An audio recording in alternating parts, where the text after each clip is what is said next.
If you've tried to start or you've thought of starting your jewelry business, but you're stuck on any of these questions, I want to start a jewelry business, but I don't know how to go about it. What made you come up with the business ideas? How did you look for jewelry manufacturers, suppliers for quality non-tarnished jewelries? Can you customize your own jewelry design inspiration? This is for people looking to go into custom jewelry business. How many pieces of jewelry should you stock up as a beginner and the types of pieces to stock? What to say to the jewelry suppliers to avoid sounding like a beginner? Then this video is for you. These are the core areas I'll be discussing in details today. I'll also recommend some done-for-you resources that you could use if you want to skip all the trial and errors you might otherwise make. When starting a jewelry business, whether you decide to go down the wholesale route or the custom production route, you still need to have a focus on who you want to sell the jewelries to and why they should pick you over who they are currently buying from. Your business idea makes it easier for them to do so. I tell our clients that it's not just about having a unique business idea, it's about the idea actually being profitable. And you can tell a business idea that will be profitable by the target audience that the business focuses on. That's why you have to niche down and be very, very specific. A while back, we had this lovely client whom I shall call Belle. She wanted to start a jewelry business, so she reached out to us on TikTok. She had been a part of the people who downloaded our free ebook on 100 profitable business ideas for beginners. Luckily for her, jewelry business ideas were a part of the ideas in the ebook. I think it's very important for me to now add that ebook has since been updated with better business ideas, and instead of one ebook, we broke down the ideas into the different business kits that we created. So now you get different ideas with the specific target audience that the idea is for, different ways you could implement each of them, other audiences that you could substitute the ideas for, tips on how to really sell the ideas, and so much more. To be very honest, it wasn't as detailed as it is currently. I guess that's why she reached out when she did. Anyways, she liked a couple of the ideas and wanted us to work out ways to implement them and the audiences to use for them. Since she became one of our private clients for this purpose, we did more than figuring out the audience. We made her learn about the type of jewelry that her ideal audience likes, what they were made up of, that's like the materials and stuff, how she could physically identify the real and the fake, and so much more. Mind you, she wasn't customizing the jewelry, she was buying in wholesale, but what's the use of all of that if she did not know anything about what she was going to sell? Not only that, with the information we got from her business idea, we're able to map out the different ways she could come into the market directly and indirectly. And when she finally launched with her first set of order, the response and sellout was beyond what we all expected. Why am I saying this? If Belle had just woken up and said, oh, I want to start a jewelry business, let me just go ahead and buy a couple of pieces that I like and hope that other people like them and buy them off my hands, she would never have gotten the results that she got. So for your business idea, you should go for something profitable. And to get that, you must decide who you want as your customer and then do a thorough audience research about them. And only after you've done this can you figure out the type of jewelries that you should sell. Let me show you an example of what that would look like. So this business idea is called Aesthetic Jewelries. It's from the updated ebook I was talking about earlier, the one that is currently in the kit. It says, for this idea, you may choose from the other aesthetics listed in the More Audience page. Do not restrict yourself to the aesthetics discussed below. I can't really show you that in this video, so let's just focus on this particular audience. For the audience you're supposed to sell to, it says people interested in the quiet luxury aesthetics, in looks and lifestyle. I'm going to emphasize the in looks and lifestyle. You will need to keep that in mind when you do your audience avatar analysis. So how can we implement it? There are 3 ways to do it, but this one says sell curated, minimal or dainty jewelry pieces that exude this aesthetic. Pause for a second. What this means is you cannot sell chunky jewelries or those extravagant, loud jewelry pieces with this idea. It has to be minimal. It has to be dainty. That sort of stuff. And it has to be pieces that can be worn on trips or vacation. It goes further to say, I recommend this idea if you're a stylist. Now you may be wondering why. Because your entire business must be focused on vacation styling if you implement it. So if we're going for this idea specifically and we want to understand this audience more, that's if we're not in close proximity to them. How do you think you could do so? I have some ideas, but I want to hear yours in the comments. Next, we can see that the idea wants you to sell pieces that makes your ideal audience feel or exude the quiet luxury aesthetic. So when you're buying the jewelry pieces, based on the research that you will then do, Can you see how the pieces you buy will automatically change? You will no longer be thinking of what you like, but how your audience will feel when they wear the jewelry pieces. That's the secret to a profitable jewelry business idea. If you want this ebook, it's in the kit. There are more than 30 something of them in there. The manufacturers you use for your jewelry business have the power to break or build your business. Depending on what you want and where you prefer to buy from, you can find jewelry manufacturers in different parts of the world. For the sake of this video and based on what we recommend to our own clients, we'll be looking at some manufacturing companies located in China. Why? Because of how efficient it is to source from reputable manufacturers there and their production capacity. Just so we're clear, this part of the video is not to convince you or change your belief on the manufacturers in any location. Moving on. I spoke about Belle earlier and I told you that one of the things we made her do was learn about the jewelry she was going for and their materials. That's what you want to do before you reach out to a manufacturer, even if it's the one that I recommend to you. Because it's not smart to be clueless about what you want to sell. You're going to be a CEO. Act like it. Know your onions. Learn about the jewelries. So that when you hear a manufacturer say that their stainless steel jewelries contains alloy, you know what they mean and how durable the jewelries will be. When they tell you that they sell moissanite jewelries or that they sell 316L stainless steel jewelry, you also know what they mean. I always say that you can find a supplier within any price range. But if you followed me from part 1, you would know that you should only find a manufacturer based on whether they can make the type of jewelry pieces that your ideal audience will like. Finding and vetting jewelry manufacturers depend on different factors, but some of what we've looked out for when we are vetting them for our own clients are: number 1, their ability to work well with small to medium-sized businesses. Here's the truth. Not every supplier likes to work with small businesses, and for a number of reasons, but the ones that clearly don't are really difficult to work with. When you're not being told of high MOQs, you're given very strict conditions that are just not worth the stress when you obviously can't meet them at your current size. Another thing we look out for is whether they've worked with other clients from where our client is located. So based on recent experiences from 2025, we decided that if our client is based in, for example, Middle East, right? And the supplier has not sold to any other client in that exact location, it's best that we don't recommend them to our own clients. Our private clients know the reason and origin for this condition. Lastly, we do not recommend custom manufacturers to wholesale clients. The only time we do this is if the said custom manufacturer also sells in wholesale. And yeah, that happens sometimes. Besides these little unwritten rules I just mentioned, we have a more concrete 7-step verification process that every supplier we have recommended gets screened through. It's so strict that even if they pass 6 out of the 7 step, they would never get recommended to our clients. So when you get this kit, the 10 jewelry manufacturers whose details you get access to, just know that you wouldn't need to worry about them. They're legit. Still on the jewelry manufacturers, and now on the question of how many jewelry pieces should you stock up on for your first order to avoid having excess inventory. The rule of thumb that we make our clients follow is 7 to 10 pieces per design. 7 is really what you should go for if you want me to tell you a fixed figure. Then as for the type of pieces to stock up on, that depends on you.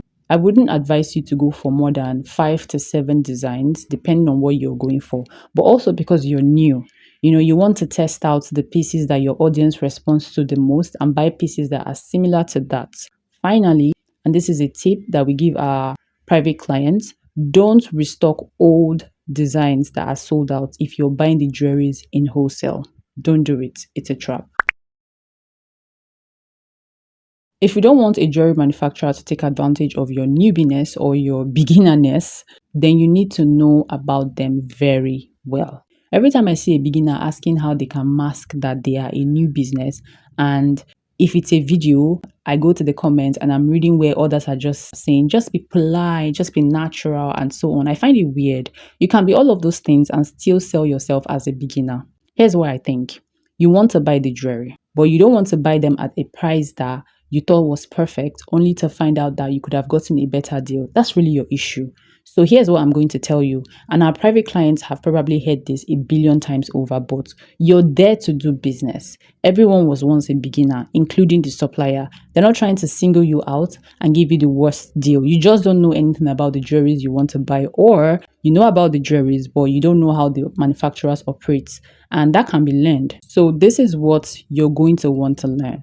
Number one, the type of company you're dealing with or that you want to work with. Number two, how business is done where they're located. Number three, the prices of the jewelries you want to buy. For this, I suggest that you look up the average price from multiple manufacturers, because at the end of the day, the price that the supplier gives you is what they want to sell for. So if you don't like it and you can't negotiate it lower, go somewhere else. When working with a supplier, I always advise that you see how transparent they are about everything, but you have to always listen to your gut at all times. So even if a supplier is rumored to be the best, if you don't feel comfortable working with them, don't work with them, because your experience might end up being the exception. Doing everything I just highlighted might take a couple of research, and some of them require experience to know certain things. For example, and this example is very specific to Asian suppliers, did you know that an Asian supplier, especially the ones based in China, would offer you a particular quality of products based on what the majority of their previous customers from the same location tend to buy? You can call that profiling, but they think that since most people are going for that particular quality, it must be what everybody in the country likes, whether or not that's the quality that you want to go for. So if you didn't previously know this, you might think you've gotten a good deal or a wonderful deal, only to receive the jewelries that will ruin your business if you ever sell it. But of course, you would never know that without experiencing it yourself or knowing somebody who has experienced it. But here's the thing, this business guide contains knowledge based on experience. Every chapter and page of the guide contains information that you may never find online. And it's not just about information. There are scripts, there are templates that, could help you control the outcome of your negotiation and communication with the manufacturer at each stage. Everything about the production process of a manufacturer up until payment and shipping is discussed in detail in this guide. So I highly recommend. The overall branding of your jewelry business is a huge part to how people interact with it after you launch. Let me give you an example. Have you ever noticed those very talented, creative, handcrafted or handmade jewelry pieces that some people make and then price them at what they feel is reasonable? And yet there are still some very angry people that are saying that the price is not worth it, or that it's too much, or just something nasty about the price and digging into the quality and so much more. That's what branding does to a business. Value is not according to how much hard work or creativity you put into making the jewelries, unless you want to sell them to other creatives alone. Because honestly, they are the only ones who understand you and your pricing logic. Branding is about perception. And that's why if you want to really sell your jewelry pieces, you need to replicate or be better than the brands that your ideal audience already buys from. Because at the end of the day, there's something they're doing that keeps your ideal audience locked into what they're selling. If you follow this video from part 1, I spoke about your business idea revolving around your ideal audience and that you need to really know them. But one of the things you'll find out if you're doing your job well are the brands they are currently buying from. When you find those brands, make sure you stalk them. But professionally, of course, because those are your competitors, not the ones you think are your competitors, but the ones that your ideal audience are buying from. Now, when you do find them and stalk them professionally, I want you to look at them as your inspiration, not necessarily your competitors. That's what I like to tell our students. So your branding involves your packaging. Yes, it involves the vibe and looks of your store or social media if you're selling online, and your physical store if you have to have that. It involves the tone of your marketing. It spans across the messaging of your brand, the aesthetics of your brand. So you have to invest in those. If you're not good at designing, pay somebody to do it for you. If you're not good at video editing, pay somebody to do it for you. If you're not good at social media, and I mean the business part of social media and community brand building, pay a community manager or a social media manager or agency to help you with that. What you think you will learn on the job, and you're probably right, you might, but it will take months or even years to do so, is what a professional will spot and fix in less time. So do what you have to do to get better results faster. I know a couple of these social media managers and agencies, and also designers, videographers, marketing coaches, and so much more. It's a part of the perks that only our private clients and those that join our Start Your Business program get to enjoy because we recommend them to them. So, after you figure out the branding, learn about SEO. If you're going to be online, you need to know how to reach more people. So, you have to learn that. Learn how to run sponsored adverts. Luckily, currently, most social media platforms have trained their AI to the point that it can help you find the perfect match to what you're looking out for in an ideal customer. So learn about it and use it well. I would recommend that you invest in a marketing coach to help you map out pre and post launch strategies for your business specifically. But if you think you don't need it or that you don't have the budget for it, because you know what? I think you should include this when you're planning and coming up with your capital. This should be a part of your budget. You're not running a charity organization or a side hustle that relies on vibes and hopes. You're a business owner, a CEO at that. Get and set up systems that will bring in profits for your business from month 1, not month 5 or month 15. Nobody has time for that. So now that you know what it takes to start a jewelry business, this is the jewelry business kit I have been indirectly talking about. With it, part 1, 2, 3, a bit of part 4 of this video, particularly the packaging part, is sorted out. I'll leave details about it in the description box. As someone who is serious about starting her jewelry business, I expect you to check it out. But if you're honest with yourself and you know that the done for you kit is not going to do it for you, meaning that you want something more, you want to learn how to come up with the business ideas by yourself, you want to learn how to figure out your ideal audience and know how to find stock and learn from your competitors professionally, of course. You want to know how to budget your capital so that no part of your business suffers. You want to get contacts of creatives, designers, social media managers and agencies, marketing coaches, and so much more. This is the Start Your Business program I recommended earlier. As of today, the program is not live, but it should be by March of 2026. It's a 7 weeks program, but it's pre-recorded, meaning that you can follow the lessons at your own pace. All the questions are answered by yours truly and all the other partners here at TFB. I'll also leave the link to the program in the description, so make sure you go check it out. For all my inquisitive listeners, feel free to ask any questions you have about this video in the comment section. I'll respond to you as soon as I can. And also the question that I asked in this video, I think in part 1 or part 2, I can't really remember. I would like to hear your opinions as well in the comment section. To all our subscribers, both the new and the OGs, thank you for joining us. I hope you're having a good time here. Always check the description box because sometimes I forget to mention some things in the video, but I leave it there. See you in the next video.